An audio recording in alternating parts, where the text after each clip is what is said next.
कालीघाट के वो पुराने मकान जहां रात होते ही अजीब सी खामोशी छा जाती है।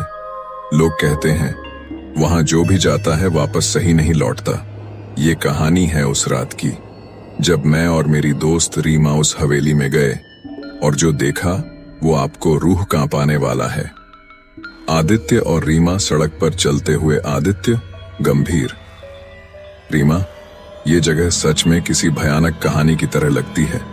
हवेली के बारे में जो भी सुना है वो बस अफवाह नहीं लगती। रीमा कैमरा सेट करते हुए, तैयार हो जाओ, हमें सब कुछ रिकॉर्ड करना है, सच्चाई सामने लानी है।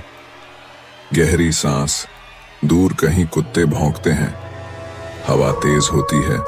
हवेली का टूटा फूटा दरवाजा, चांदनी की हल्की रोशनी में काले साए। आदित्य फोन पर, राहुल यहां सब कुछ ठीक है, थोड़ी डरावनी लग रही है पर हम संभाल लेंगे। रीमा फ्लैशलाइट घुमाते हुए, देखो ये दरवाजा, लगता है जैसे कोई अभी अभी अंदर निकला हो। दरवाजे से अचानक हवा की तेज आवाज आती है। अंधेरा, मकड़ियों के जाले, टूटे फर्नीचर। आदित्य धीमे स्वर में, शायद ये हवेली 50 साल पुरानी है। बहुतों ने कहा है कि यहाँ एक महिला की आत्मा है जो अपने बच्चे को खोजती रहती है। रीमा सांसें तेज।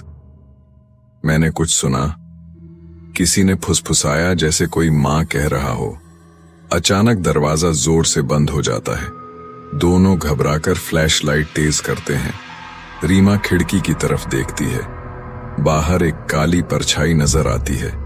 रीमा चिल्लाते हुए, आदित्य वहां कुछ है। आदित्य धड़कते दिल से, शांत रहो, चलो बाहर चलते हैं। लेकिन जब वे बाहर निकलते हैं तो दरवाजा अपने आप बंद हो जाता है। आदित्य फोन खोलता है, नेटवर्क नहीं मिलता। रीमा डर से कांपती हुई, हम फंसे हुए हैं, कुछ तो है यहाँ। हवा में फुसफुसाहटें और धीरे धीरे चिल्लाने की आवाजें आती हैं। दोनों नीचे उतरते हैं जहां अंधेरा और ठंडक ज्यादा है।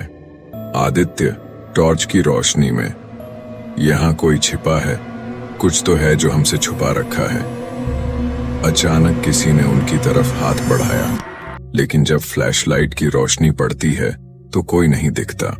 हवेली में अचानक ठंडी हवा के साथ एक महिला की सफेद साड़ी वाली छवि प्रकट होती है।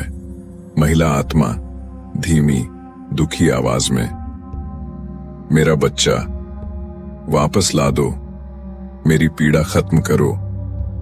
रीमा डर के मारे पीछे हटती है। आदित्य भी हक्का बक्का। दोनों बाहर भागते हैं। हवेली के दरवाजे पर लौटते हैं जो अब खुला हुआ है। रीमा रोते हुए, हमें वापस आकर ये सच दुनिया को बताना होगा।